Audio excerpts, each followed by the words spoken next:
রোদেলা নিজের জীবনে প্রেম ভালোবাসা থেকে সবসময় ১০০ হাত দূরে থাকত। কলেজে বা ইউনিভার্সিটিতে কোনো ছেলে তার দিকে তাকালে সে এড়িয়ে যেত। কিন্তু ভাগ্যের কি নির্মম পরিহাস! আজ সে এমন একজন পুরুষের প্রেমে হাবুডুবু খাচ্ছে, যার কাছে রোদেলার শরীরের দাম থাকলেও মনের কোনো দাম নেই। সে সবসময় তার বান্ধবীদের এই ধরনের নোংরা সম্পর্ক থেকে দূরে থাকার পরামর্শ দিত। আর আজ সে নিজেই সেই চোরাবালিতে আটকে গেছে। হয়তো সে তার বান্ধবীদের চেয়েও বেশি কষ্ট পাচ্ছে, কারণ এই সম্পর্কের কোনো ভবিষ্যৎ নেই। কে জানে, হয়তো এই মাইশা মেয়েটি আরাবের জীবনের আসল মানুষ, আর সে কেবল একটা খেলনা মাত্র। রাত তখন ১১টা পার হয়ে গেছে। আরাব প্রতিদিনের মতো আজও রোদেলার রুমে ফিরে এলো।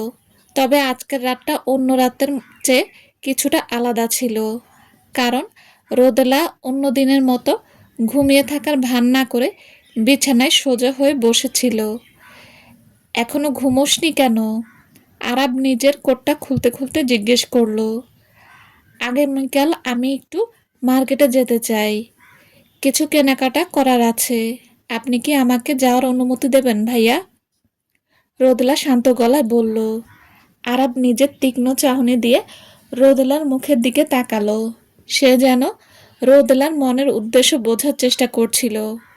মেয়েটা আবার তার হাত থেকে পালিয়ে যাওয়ার কোনো নতুন ফন্দি আঁটছে তো। কিন্তু রোদেলার মুখে কোনো ভয়ের বা চাতুর্যের আভাস না পেয়ে সে ভাবল, হয়তো টানা ২ সপ্তাহ ঘরে বন্দি থেকে মেয়েটার দম বন্ধ হয়ে আসছে, তাই একটু বাইরে যেতে চাইছে। ঠিক আছে, আমি তোকে সাথে করে নিয়ে যাব। আপনি কি আমাকে একটু বিশ্বাস করতে পারেন না ভাইয়া? আমি একা যেতে চাই। আমি চাই না আমার পেছনে এক ঝাঁক বডিগার্ড সবসময় ঘুরে বেড়াক। আমি মাত্র ২ ঘন্টার জন্য যাব, আর কাজ শেষ হতেই ঠিক সময়ে ফিরে আসব। রোদেলা ব্যাকুল হয়ে বলল। আরাব রোদেলার ইচ্ছাটা পূরণ করতে চাইলেও তার মনে রোদেলার প্রতি শতভাগ বিশ্বাস ছিল না। তবে সে রোদেলার মন খারাপ করতে চাইল না। সে মনে মনে ঠিক করল যে রোদেলাকে একাই যেতে দেবে, তবে রাজনকে আদেশ দেবে যেন সে দূর থেকে রোদেলার উপর কড়া নজর রাখে। ঠিক আছে, মাত্র ২ ঘন্টা সময় পাবি। আর রোদেলা, তুই খুব ভালো করেই জানিস যে আমি আপনার হাত থেকে কোনোদিন পালিয়ে বাঁচতে পারবো না। আরাব কথা শেষ করার আগেই রোদেলা তার মুখের কথা কেড়ে নিয়ে এক নিঃশ্বাস নিস্পৃহ গলায় বলল। রোদেলার মুখে এই কথা শুনে আরাবের ঠোঁটে এক অহংকারী হাসি ফুটে উঠল। সে মনে মনে খুশি হলো যে রোদেলা অন্তত নিজের সীমানাটা বুঝতে পেরেছে। কিন্তু রোদেলার মনে ভেতর তখন এক ঝড় বয়ে যাচ্ছিল। আরাব তাকে নিজের কাছে আটকে রেখেছে ঠিকই, কিন্তু কি সম্পর্ক তাদের? সে কি আরাবের ঘরের বউ, নাকি কেবল রাতের দাসী? এই বন্দিত্ব যত দীর্ঘ হচ্ছিল, রোদেলার মনের ক্ষত তত গভীর হচ্ছিল। আরাব তো দিব্যি নিজের মতো ঘুরে বেড়াচ্ছে, আর রোদেলার পুরো দুনিয়াটা ছারখার হয়ে যাচ্ছে। রোদেলাকে আবার চুপ হয়ে যেতে দেখে আরাব কিছুটা বিরক্ত হলো। সে ভেবেছিল রোদেলা হয়তো তার উপর থেকে রাগ কমিয়ে আবার আগের মতো মিষ্টি করে কথা বলবে, কিন্তু নিজের অনুমতি পাওয়ার পর রোদেলা অন্য রাতের মতো তার দিকে পিঠ ফিরিয়ে শুয়ে পড়ল। আরাব প্রতিদিনের মতো আজও নিজে থেকে এগিয়ে গিয়ে রোদেলার শরীরে আদর করতে লাগলো। প্রথম দিকে রোদেলা অনিচ্ছা প্রকাশ করলেও আরাবের অভিজ্ঞ হাতের ছোঁয়ায় সে আবারও তার কামনা সাগরে ভেসে গেল। আরাব বুঝতে পারছিল যে রোদেলার শরীর তার নিয়ন্ত্রণে থাকলেও রোদেলার মনটা দিন দিন তার থেকে অনেক দূরে সরে যাচ্ছে। মেয়েটার মনের ভেতর এই দেওয়াল ভাঙতে না পারার কারণেই আরাব আজও রোদেলার সামনে নিজের মনের আসল অনুভূতি প্রকাশ করতে পারেনি। সে অপেক্ষা করছিল কবে রোদেলার এই জেদ কমবে আর সে শান্ত হবে। তাছাড়া মাইশার ঝামেলাটাও এখনো মেটানি।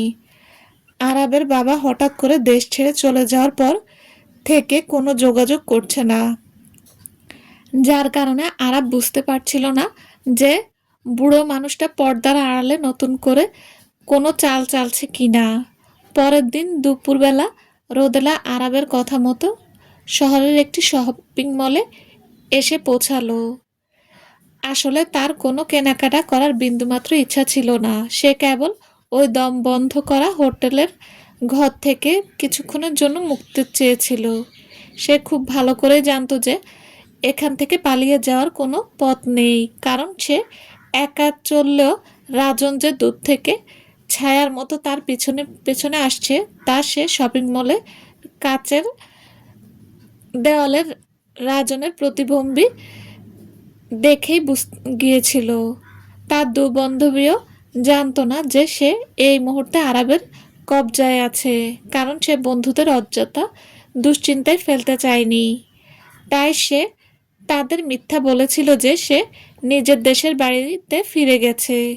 রোদেলা নিজের ফোনের স্ক্রিনের দিকে তাকিয়ে হাঁটছিল, যার কারণে সে সামনের দিকে মোটেও লক্ষ্য করেননি। ঠিক তখনই এক মোড়ের মাথায় এসে সে এক সুন্দরী মহিলার গায়ের উপর গিয়ে পড়ল। ওহ, দুঃখিত, আমি আসলে খেয়াল করিনি। রোদেলা সাথে সাথে মাথা নিচু করে ক্ষমা চাইল। আরে ব্যাপার না। রোদেলা ও পাশের মহিলার গলার স্বরটা বেশি মিষ্টি আর চড়াও শোনালো। সে যেভাবে রোদেলার নামটা উচ্চারণ করলো তা শুনে রোদেলার বুকের ভেতরটা ছ্যাদ করে উঠল। সে নিশ্চিত ছিল যে এই মহিলাটিকে সে নিজের জীবনে আগে কোনোদিন দেখেনি। আপনি আমাকে চেনেন?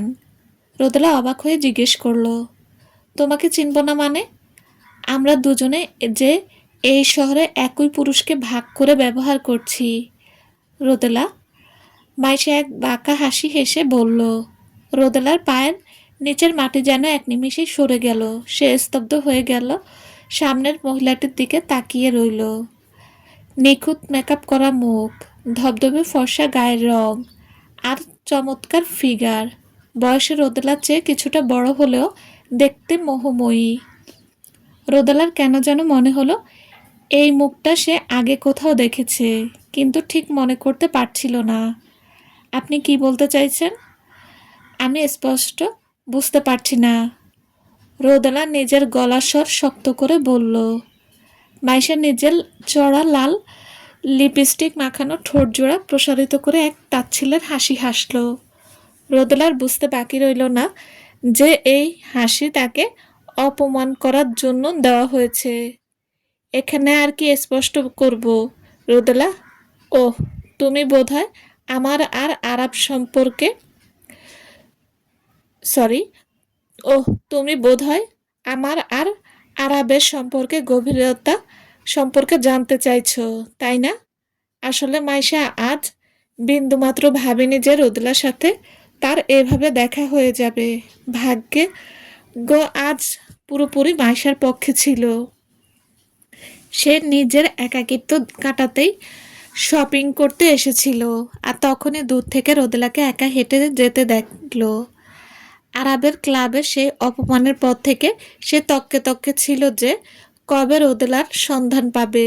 তাই সে ইচ্ছে করে রোদেলার সামনে এসে এমনভাবে ধাক্কা খেল যেন মনে হয় এটা একেবারে কাকতালীয় ব্যাপার। সে বেশ কিছুদিন ধরে লোক লাগিয়ে আরব আর রোদেলার ওপর নজর রাখছিল। সে জানতো আরব রোদেলাকে এক হোটেলে লুকিয়ে রেখেছে এবং সেখানে কড়া পাহারায় আছে। তাছাড়া আরবের বাবা বর্তমানে ব্যবসার কাজে দেশের বাইরে আছেন এবং কবে ফিরবেন তার কোনো ঠিক নেই, যার কারণে মাইশার হাত দুর্বল হয়ে পড়েছিল। ক্লাবের সেই ঘটনার পর সে আরবের বাবার কাছে প্রতিজ্ঞা করেছিল যে রোদেলার চ্যাপ্টার সে নিজের হাতে শেষ করবে, যাতে আরব তাকে আরও বেশি ঘৃণা না করে। এখানে দাঁড়িয়ে কথা না বলে চলো ওই রেস্তোরাঁ গিয়ে বসি। আমার মনে হয় আমাদের দুজনের অনেক লম্বা আলাপ করা প্রয়োজন। মাইশা এক রহস্যময় হাসি হেসে বলল। ওদিকে রাজন মলের এক কোণা থেকে রোদেলার ওপর নজর রাখছিল। সে যখন দেখল স্বয়ং মাইশা এসে রোদেলার সামনে দাঁড়িয়ে কথা বলছে, তখন তার মাথা ঘাম পায়ে পড়ল। সে বিন্দুমাত্র সময় নষ্ট না করে ঝটপট ফোন বের করে আরাবকে সবটা জানিয়ে দিল। ফোনের ওপাশ থেকে আরাবের হুঙ্কার শুনে রাজনের হাত কাঁপতে লাগলো। আমি তোকে বলেছিলাম না রাজন, রোদেলার যেন কোনো ক্ষতি না হয়। তুই এক ফোঁটাও নজর রাখতে পারিস না। ভাইয়া, আমি ওনার পেছনে ছিলাম, কিন্তু মাইশা ম্যাডাম নিজে থেকে এসে রোদেলার গায়ে ধাক্কা মারেন। আমার মনে হয় উনি আমাদের সমস্ত খবর আগে থেকে রেখেছিলেন। রোদেল সরি রাজন ভয়ার্ত গলায় বলল। আরাব রাগে নিজের হাত মুঠো শক্ত করল। সে আর এক মুহূর্ত অপেক্ষা না করে নিজের গাড়ির চাবি তুলে নিয়ে ঝড়ের গতিতে শপিং মলের উদ্দেশ্যে রওনা দিল। ক্লাবের ওই দিনের পর মাইশা এতদিন চুপচাপ ছিল দেখে আরাব ভেবেছিল মেয়েটা হয়তো নিজের সীমানা বুঝতে পেরেছে। তাছাড়া তার বাবাও কোনো ঝামেলা করেননি। কিন্তু মাইশা যে গোপনে রোদেলার উপর নজর রাখছিল তা সে ধারণাও করতে পারেনি। তবে তার সবচেয়ে বড় খটকা লাগলো, আজ রোদেলা যে বাইরে বের হবে তা মাইশা জানল কি করে? নিশ্চয় আরাবের নিজের কোনো লোক মাইশার সাথে হাত মিলিয়েছে। রোদেলা চুপচাপ মাইশার পেছনে হেঁটে মলের ভেতরে এক কোণে নিরিবিলি রাস্তায় গিয়ে বসল। তারা এক কোণের টেবিলে বসার পর রোদেলা আর কোনো ভূমিকা না করে সরাসরি মূল কথায় চলে এলো। এবার বলুন, আপনি কিভাবে আমাকে চেনেন? আর আরব ভাইয়ের সাথে বা আপনার কি সম্পর্ক? আমি তো তোমাকে আগেই বললাম রোদেলা, আমরা দুজনে এক পুরুষের শরীর ভাগ করে নিচ্ছি। তবে একটা কথা মনে রেখো, আমি কিন্তু তোমার আগে আরবের জীবনে এসেছি।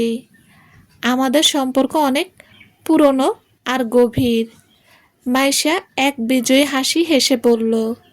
মাইশার মুখ থেকে আমি আগে এসেছি শব্দটা শোনা মাত্রই রোদেলার বুকের ভেতরটা এক হাতুড়ি আঘাতে ভেঙে চুরমার হয়ে গেল। সে কোনোদিন ভাবতেও পারেনি যে সে নিজের অজান্তেই অন্য কোনো নারীর জীবনে চোর সেজে ঢুকে পড়েছে এবং আরবের মতো একজন প্রতারকের পাতা ফাঁদে পড়ে আজ সে এক বিবাহিত বা বাগদত্তা নারীর পরক্রিয়ার মাধ্যম হয়ে দাঁড়িয়েছে। একেবারে আসল কথায় আসুন, আমি ঘুরিয়ে পিছিয়ে কথা একদম পছন্দ করি না। রোদেলা নিজের গলার স্বর যতটা সম্ভব শক্ত করে বলল, আমি আরবের বাগদত্তা, আমাদের আংটি বদল হয়ে গেছে। মাইশা বিন্দুমাত্র দ্বিধা না করে সরাসরি চড় মারার মতো কথাটা শুনিয়ে দিল। রোদেলা এতক্ষণ মনে মনে ভাবছিল মাইশা হয়তো আরবের সাধারণ কোনো প্রেমিকা হবে, আর তাতেই তার বুকটা অভিমানে ভেঙে চুরমার হয়ে যাচ্ছিল। কিন্তু এখন সে শুনল মাইশা স্বয়ং আরবের বাগদত্তা, তখন তার পায়ের নিচের মাটি যেন এক নিমিষেই ধসে গেল। সে বুঝতে পারছিল না যে আরব কবে কোন ফাঁকে এই মেয়েটার সাথে আংটি বদল করলো, কেন এই পুরুষটি তার জীবনের সাথে এমন এক নোংরা খেলা খেললো। রোদেলার চোখ দুটো কান্নায় ভরে উঠল, কিন্তু সে নিজের সমস্ত শক্তি দিয়ে সেই চোখের জলকে আটকে রাখল। সে কোনোভাবেই এই অহংকারী মহিলার সামনে নিজেকে দুর্বল প্রমাণ করতে চায় না। তবে একটা কথা শোনো রোদেলা, আমি কিন্তু তোমার উপর এক ফোঁটাও রেগে নেই। তোমার আর আরবের মাঝে কি চলছে তা আমি বেশ কিছুদিন আগেই জানতে পেরেছি, কিন্তু আমি ওসব নিয়ে মাথা ঘামাই না, কারণ আমি খুব ভালো করে জানি খুব শীঘ্রই আরবের সাথে আমার বিয়ে হতে চলেছে। মাইশা ইচ্ছা করে বিয়ের শব্দটা ওর উপর বেশি জোর দিল যাতে রোদেলার বুকে আঘাত লাগে, কিন্তু তার সামনে এই সাধারণ মেয়েটিকে দেখে সে মনে মনে কিছুটা অবাকই হলো। রোদেলা এত বড় একটা সত্য জানার পরও রেস্তোরাঁর সবার সামনে কেঁদে কেটে দৃশ্য তৈরি করলো না, বরং শক্ত হয়ে বসে রইল। আপনার এই মহানুভবতা আর দয়া নিজের কাছে জমা রাখুন, আমার এগুলোর বিন্দুমাত্র প্রয়োজন নেই। রোদেলা এক ঝটকায় মাইশার মুখের উপর জবাব দিল। আর হ্যাঁ, আমার সরি আপনার ওই হবু বরকে গিয়ে বলবেন যে ন সে আমার জীবন থেকে চিরতরে দূর হয়ে যায়। আমি নিজের থেকে যেচে ওনার জীবনে যাইনি। উনি যদি আমাকে জোর করে ওই হোটেল রুমে বন্দি করে না রাখতেন, তবে ওনার মতো একটা প্রতারকের মুখ দেখার কোনো শখ আমার ছিল না। রোদেলা নিজের ভেতরে সমস্ত জমে থাকা ক্ষোভ আর রাগের মাথায় কথাগুলো বলে ফেলল। সে নিজের মনে নিজেকেই বেশি অপরাধী ভাবছিল। কেন সে প্রথম দিনই আরাবকে শক্ত আরও শক্তভাবে প্রত্যাখ্যান করতে পারল না? কেন সে এই সম্পর্কের চোরাবালিতে পা দিল?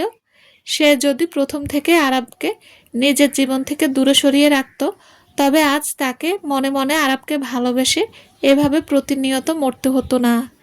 ঠিক সেই মুহূর্তে আরাব রেস্তোরাঁর ভেতরে প্রবেশ করেছিল এবং রোদেলার মুখ থেকে বের হওয়া প্রতিটি কড়া কথা সে নিজের কানে শুনতে পেল।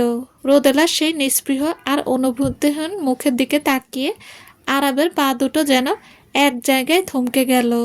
সে দূর থেকে রোদেলার চোখের সেই শূন্যতা দেখল। সে নিজে বুঝতে পারছিল না যে বিগত দিনগুলোতে সে রোদেলার সাথে এমন কী অন্যায় করেছে, যার কারণে মেয়েটা তাকে এত তীব্রভাবে ঘৃণা করতে শুরু করেছে। রোদেলা। আরাব নিজের গলার স্বর ফিরে পেতে বেশ কয়েক মিনিট সময় নিল এবং ধীর পায়ে এগিয়ে এসে রোদেলার টেবিলের সামনে দাঁড়ালো। বাহ, ভালোই হলো যে আপনি নিজের থেকেই চলে এসেছেন। দেখুন ভাইয়া, আপনার বাগদত্তা এখানে বসে আছেন। নিজের জীবনে এত সুন্দর একটা মানুষ থাকার পরও আপনি কেন আমাকে এভাবে বন্দি করে রেখেছেন? কেন আমার জীবনটা ছারখার করছেন? এতক্ষণ ধরে রোদেলা নিজের কান্না চেপে রেখেছিল, কিন্তু আরাবের ওই চেনা মুখটা চোখের সামনে দেখা মাত্রই তার চোখের বাঁধ ভেঙে গেল। তার চোখ থেকে অনবরত জল গড়িয়ে পড়তে লাগলো। সে আর নিজেকে নিয়ন্ত্রণ করতে পারল না।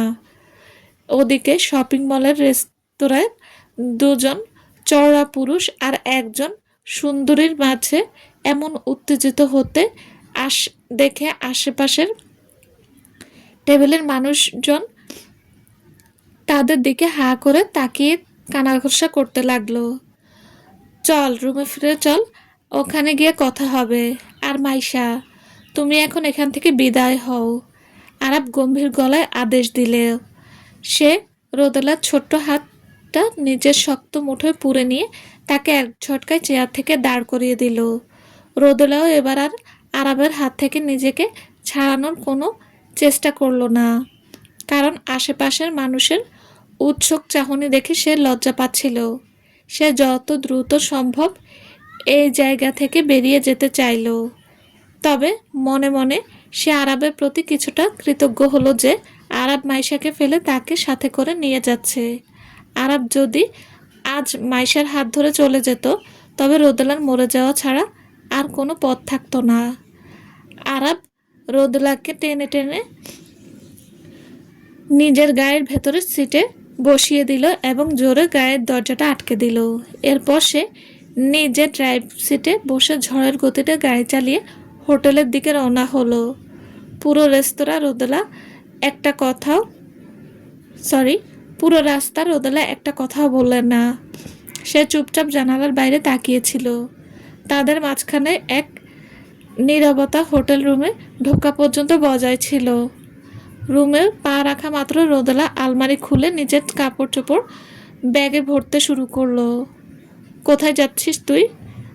আরাব বাঘের মতো গর্জে ওঠে রোদেলার হাত থেকে কাপড়ের ব্যাগ কেড়ে নিয়ে ঘরের এক কোণে ছুঁড়ে ফেলে দিল। এরপর সে রোদেলার কাঁধ শক্ত করে দু হাতে চেপে ধরে তাকে নিজের দিকে ঘোরালো।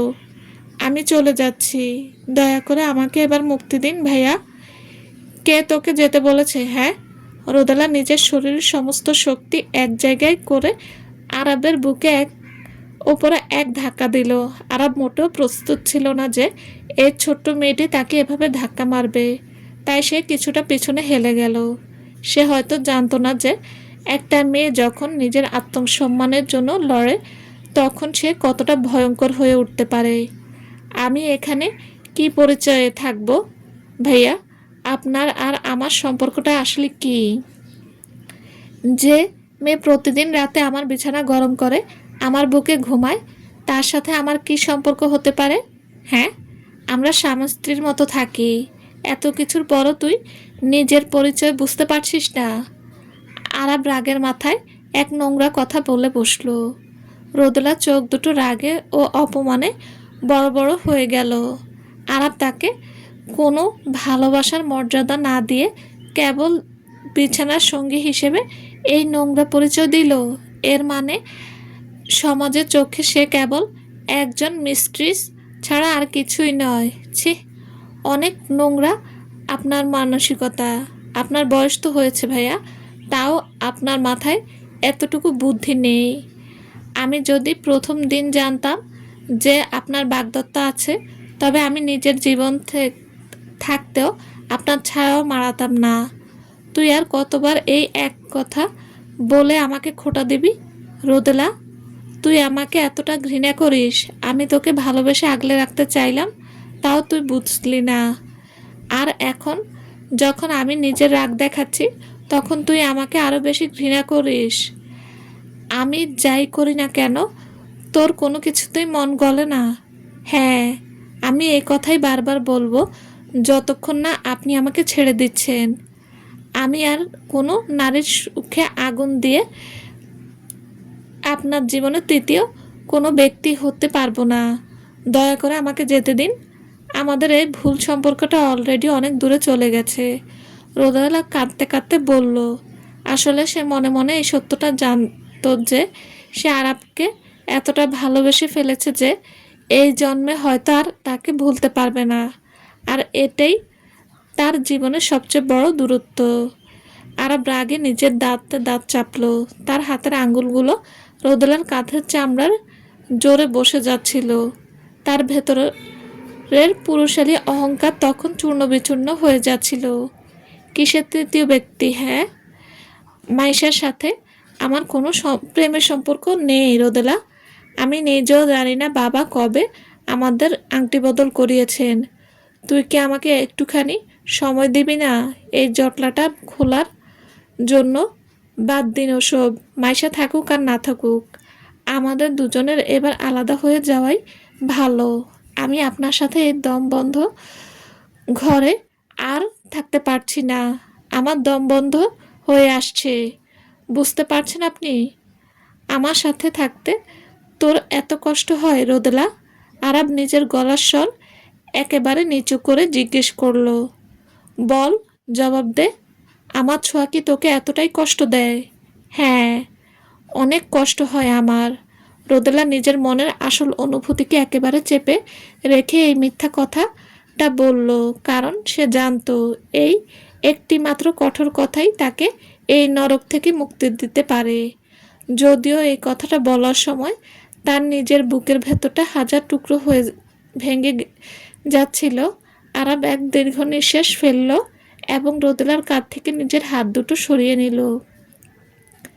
সে রোদেলার চোখের গভীরতার দিকে তাকিয়ে সেখানে নিজের জন্য একটুখানি ভালোবাসা ছোঁয়া খুঁজতে চাইল, কিন্তু সেখানে কেবল এক শীতল শূন্যতা ছাড়া আর কিছুই ছিল না।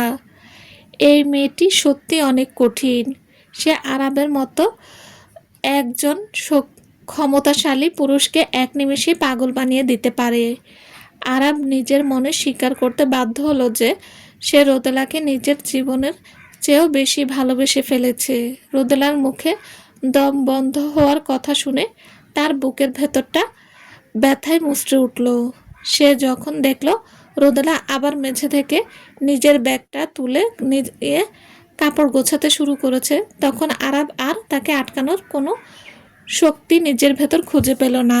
তার মনে হলো জোর করে কেবল শরীর ধরে রাখা যায়, মন নয়। তার জীবনের জন্য তোর জীবনের জন্য শুভকামনা রইল রোদেলা, আরাব একেবারে নিস্পৃহ গলায় বলল। রোদেলা যখন দেখলো আরাব তাকে আর বাধা দিচ্ছে না, তখন সে নিজের ব্যাগটা হাতে নিয়ে এক মুহূর্তের জন্য পেছনে না তাকিয়ে ঘরের বাইরে বেরিয়ে গেল। কিন্তু হোটেলের করিডোরে কয়েক কদম এগুতেই তার সাথে রাজনের দেখা হলো। ম্যাডাম, আপনি ব্যাগ নিয়ে কোথায় যাচ্ছেন? রাজন অবাক হয়ে জিজ্ঞেস করলো। রোদেলা রাজনের কোনো কথার উত্তর দিল না, কারণ তার নিজের গলা দিয়ে কোনো শব্দ বের হচ্ছিল না। সেই বন্দি জীবন থেকে মুক্তি চেয়েছিল ঠিকই, কিন্তু এখন যখন সে সত্যি মুক্ত, তখন তার পা দুটো যেন আরও সামনের দিকে এগোতে চাইছিল না। তার মনে হলো তার শরীরের সমস্ত শক্তি এক নিমিষে উধাও হয়ে গেছে। সে আর নিজের কান্না চেপে রাখতে পারল না। করিডোরের মেঝেতে উপর নিজের ব্যাগ ফেলে সে হাঁটু গেড়ে বসে পড়ল এবং নিজের মুখ দুহাতে ঢেকে হু হু করে কাঁদতে লাগলো। সে খুব ভালো করে জানতো যে হোটেলের এই প্রকাশ্য করিডোরে বসে এভাবে কান্না করাটা লজ্জাজনক এবং অনুচিত, কিন্তু তার চোখের জল কোনো নিয়মের তোয়াক্কা করল না। সে যতবার চোখের জল মুছছিল ততবার তা আরও দ্বিগুণ বেগে গড়িয়ে পড়ছিল। সে বুঝতে পারছিল যে আজ এই দরজার বাইরে পা রাখার মানে হলো আরাবের সাথে তার সম্পর্ক অধ্যায় এখানেই চিরতরে শেষ হওয়া। যে সম্পর্কে কোনো আনুষ্ঠানিক শুরু হলো না, তা আজ একটা ভুলের বোঝা নিয়ে শেষ হয়ে গেল। রোদেলা আজ নিজের বান্ধবী তিথির কথা অনেক বেশি মনে পড়ছিল। তিথি আর তার বয়ফ্রেন্ড আরবিরের মাঝে যখন দূরত্ব তৈরি হয়েছিল, তখন তিথিও হয়তো এমন এক অবর্ণীয় যন্ত্রণার মধ্য দিয়ে গিয়েছিল। তার আরেক বান্ধবী অন্তু আর সায়নের মাঝেও এমন ভুল বোঝাবুঝি হয়েছিল।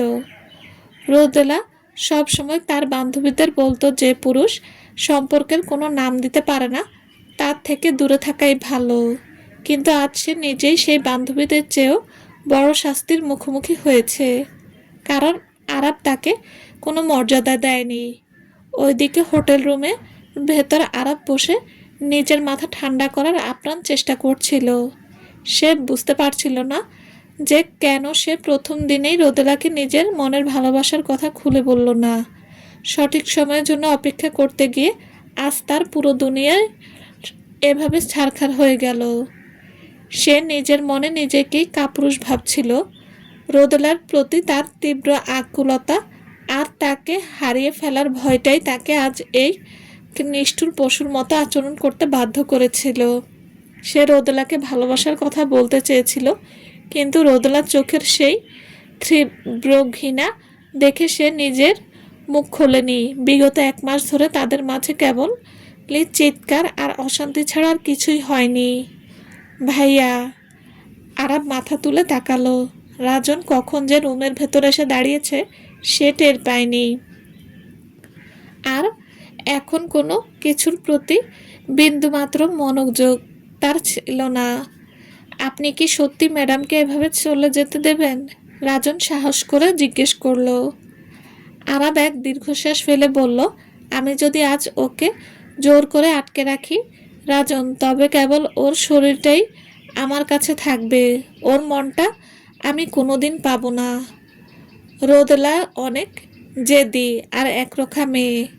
আমার নিজের জীবনের এই ঝামেলার সমাধান না হওয়া পর্যন্ত ও কোনোদিনও আমার কাছে ফিরবে না। আর জোর করলেও ও আমাকে আরও বেশি ঘৃণা করবে। ভাইয়া, আমাদের বড় স্যার এখন কোথায় আছেন আপনি কি জানেন?